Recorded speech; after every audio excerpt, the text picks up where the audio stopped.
السلام علیکم ورحمۃ اللہ وبرکاتہ۔ ہیچ چیزی خود بخود چیزی نہ شد، ہیچ آہن خنجر تیزی نہ شد، مولوی ہرگز نہ شد مولائے روم، تا غلام شمس تبریزی نہ شد۔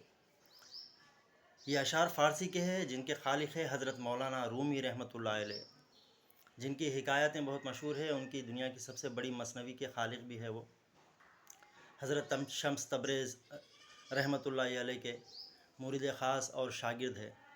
وہ فرماتے ہیں کہ کمتر چیز خود بخود بہتر چیز نہیں بن سکتی، کچا لوہا خود بخود تیز خنجر نہیں بن جاتا، اس کو محنتیں درکار ہے کسی نہ کسی ہنر مند کی۔ وہ اپنی مثال دیتے ہیں کہ مولوی ہرگز نہ شد مولائے روم، میں ایک مولوی تھا عام سا، میں مولائے روم بن گیا، یوں ہی نہیں بن گیا۔ تا غلام شمس تبریزی نہ شد، میں غلام ہوا، میں شاگرد ہوا شمس تبریز جیسی شخصیت کا۔ ان کی محنتیں تھیں جن کی وجہ سے میں مولائے روم بنا۔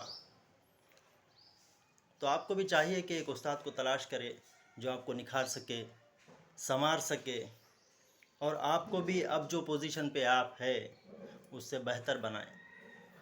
جزاک اللہ خیر و اجر عظیم۔